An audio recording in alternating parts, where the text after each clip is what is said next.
Et salam alaikum tout le monde, c'est samedi, j'espère que vous allez tous très bien. Pour ma part, ça va tranquille. Aujourd'hui on se retrouve dans une nouvelle vidéo qui est la troisième story live de la chaîne. Ou la quatrième, je sais plus trop où je me situe. Mais c'est pas grave les gars, donc aujourd'hui je vais vous raconter ma pire relation amoureuse. Mais comme à mon habitude, je vais vous présenter le gameplay, vous parler de 2-3 petites choses. Donc le gameplay est moi sur iRise, un assez bon gameplay, une nuke fail sur iRise à l'intervention, voilà. Et des 2-3 petites choses que j'ai à vous dire, c'est plutôt une seule chose, c'est que sur la chaîne, on a, enfin, je vais peut-être décider de rajouter une petite vidéo par semaine. C'était mercredi et dimanche, donc je vais tenter quand même de faire mercredi et dimanche comme d'hab. Mais soit rajouter un mardi ou soit un vendredi. Je pense plutôt pour le vendredi, comme ça fait un jour où vous avez pas et vous pouvez aller toujours checker la vidéo. Enfin voilà, on va tout de suite commencer la petite histoire. Donc c'était en plus cette année, donc je m'en rappelle vraiment très bien. C'était exactement fin mars, le 22 mars que je me suis mis avec cette fille. Donc déjà pire relation, de quoi je vais parler. Déjà on va dire déjà la manière dont on s'est rencontrés, ça annonçait déjà la couleur, donc je pense que j'ai pas besoin de vous faire un topo. Vous savez tout ce que c'est Tinder, il y aura pas à juger. J'ai rencontré cette meuf sur Tinder, tout le monde va me dire ouais Tinder c'est soit pour se faire des potes et encore, ou soit pour chercher des plans cul. Moi personnellement je vais pas me cacher, j'en cherchais quand même, mais enfin des plans cul, mais derrière quand même, je la trouvais bien sympathique. C'est là où je vais vous mettre je sais pas trop comment dire ça, mais je pense que je vais bien vous faire réfléchir à comment regarder une personne, car quand même les photos de mon ex, c'était quand même quelque chose, c'était quand même pas dégueulasse, et j'étais comme ça, j'étais super heureux pour une fois qu'il y avait une meuf pas trop dégueulasse qui me parlait, et voilà, je la voyais fine, alors que quand je l'ai vue en vrai, mais mon dieu les gars, je savais pas du tout comment réagir, soit me moquer ou quelque chose comme ça. Je vais pas me cacher aussi, je l'ai quand même aimé, hein, mais je vous ai pas encore tout raconté. Mais déjà sincèrement, j'aime pas être méchant, mais et les gens qui ont des formes, personnellement, j'aime vraiment pas. Et le problème, c'est qu'elle en avait, et sur ces photos, c'est toujours le genre de photo, vous voyez, pris sur le côté, on voit pas, on voit rien d'autre que juste l'œil gauche ou l'œil droit. Enfin voilà, c'était on va dire, on voyait rien, donc à ce qu'on voyait, c'était plutôt pas mal. Et quand je l'ai vu en vrai, personnellement, c'était un peu la cata, mais bon, on a commencé à parler, on a même pas sympathisé, voilà, elle a tout de suite voulu aller un peu plus loin, on a commencé à sortir ensemble, et c'est là où ça a commencé à être la merde. On a commencé à parler tous les soirs au téléphone, 4 heures, 5 heures, voilà, genre jusqu'à 2 heures du mat, ça me faisait un peu chier au début, mais voilà quoi.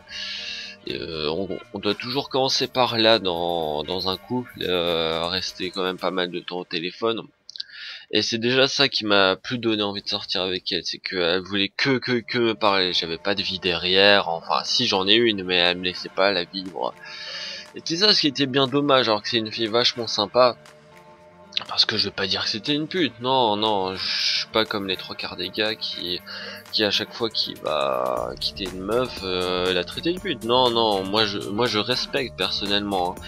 Mais après, quand elle me laissait pas vivre ma vie, quand j'essaie d'aller voir mon meilleur pote Louis, rappelez-vous de ce nom, il viendra quelquefois dans quelques-unes de mes vidéos, hein. Donc il y avait quelquefois mon meilleur pote Louis qui venait, au début elle aimait bien, elle faisait que de parler, il sympathisait vraiment super bien, et tout allait pour le mieux on va dire. Et après, petit à petit elle me disait oui j'aimerais qu'on se voyait que nous tous les deux, quand on se voyait que nous tous les deux, on va dire que on s'embrassait, mais il n'y avait rien d'autre, il n'y avait pas de discussion, parce que personnellement, moi je vais pas commencer, sincèrement je divulgue pas trop ma vie privée, même à mes copines. J'ai les seules personnes à qui je divulgue ma vie privée, c'est mes meilleurs potes et ma famille, ce qui est totalement normal.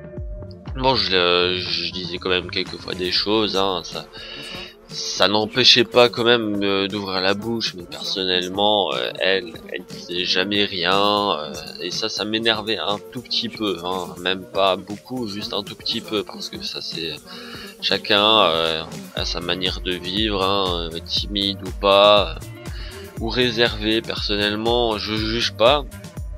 Et à un moment donné, quand on demande comment s'est passée ta journée et qu'on te répond ouais ça allait et rien, genre on attend quand même un truc développé peut-être. Au moins gagner peut-être 5-6 minutes dans une après-midi quoi. C'est déjà ça te fait. Et après elle a commencé à me dire que des jours plus tard, après qu'on est resté ensemble un mois, oui je vais vous dire, on est resté exactement 1 mois et 28 jours, on était à quelques jours de nos 2 mois, enfin moi ça m'a fait ni chaud ni froid, vraiment, je m'en foutais littéralement.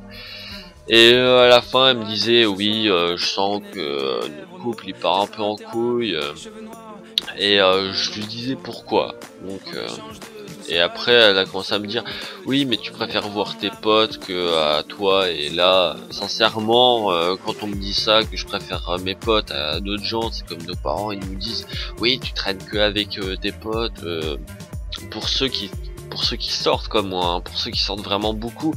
Je pense que vos parents ils vous ont déjà dit oui mais tu sors beaucoup trop, tu restes jamais avec ta famille ou quelque chose comme ça. Et sincèrement ça m'a légèrement saoulé, donc je lui avais dit sincèrement oui mais tu racontes jamais rien, donc j'aime bien quand même parler, parce que moi je suis vraiment une personne qui parle tout le temps, malgré ma timidité. Personnellement j'essaye quand même de m'investir, de parler pour combler au cas où un blanc peut être certain, hein. Mais voilà, et à la fin elle a commencé à me, pas à m'insulter, mais on voyait que c'était mal là dans sa tête, qu'elle commençait à en avoir mal elle aussi. Et vu que moi j'avais presque plus de sentiments pour elle, sincèrement quand j'ai vu cette petite ouverture qui s'offrait à moi, je l'ai tout de suite prise, hein. Et je me suis dit allez, t'en as marre, prends cette occasion, ça marche ou ça marche pas, parce que cette fille m'aimait, mais elle m'aimait à la folie, mais sincèrement, hein, elle avait dit à mon meilleur pote, elle avait dit à d'autres potes que je connais à elle, enfin voilà, il me racontait tout le temps, mais elle t'aime à la folie. Et sincèrement, moi je l'aimais pas autant, donc sincèrement, quand l'un des deux dans le couple a des sentiments qui vraiment pas équivalents à l'autre, hein, on peut pas vraiment aimer et l'autre peut vraiment aimer, mais il y a des moments où il y a tellement de différences, hein, qu'on peut plus vivre ça et que il faut s'y faire. Donc à la fin j'ai commencé à lui parler, ouais mais tu sais que ça marchera jamais, parce qu'elle avait des projets, carrément des projets d'avenir mais complètement fous, du style avoir 3 enfants avec moi, se marier et tout, hein. Pour moi qui a 16 ans encore, elle 18, c'était un peu chaud quand même. À 16 ans déjà penser aux gosses, c'était assez chaud. Donc là je lui avais dit mais t'es au courant que ça va pas marcher, elle m'avait quand même posé les questions, oui mais pourquoi ça marcherait pas. Bon, je lui ai simplement répondu que elle me saoulait, normalement ça se fait pas, hein, mais je lui ai dit ben tu me saoules sincèrement, je ressens plus les mêmes choses qu'avant, et j'aimerais qu'on arrête ou au moins faire une petite pause. Et je me suis dit pourquoi j'ai dit faire une petite pause, et je lui ai fait la petite étoile, j'ai fait non j'arrête et point. Et je l'ai bloqué, je voulais plus reparler, j'ai plus envie de la revoir personnellement, et c'est mieux comme ça je pense, hein. Donc les gars, j'espère que cette histoire vous aura plu. Et j'espère que cette histoire vous aura plu. Je me répète un peu les gars, désolé. Vous pouvez vous abonner si c'est pas encore fait, lâcher un petit like si ça vous a plu, un petit commentaire les gars, n'oubliez pas de lâcher copine dans les commentaires si vous êtes arrivé jusqu'ici, ça me fera vachement plaisir. Et comme j'ai dit encore une fois, je préfère répéter 2 fois qu'une, vous abonner si c'est pas encore fait, lâcher un like et lâcher un com, et n'oubliez pas de mettre copine dans les commentaires. Et voilà, peace les gars, on se retrouve dans une prochaine vidéo et mouah.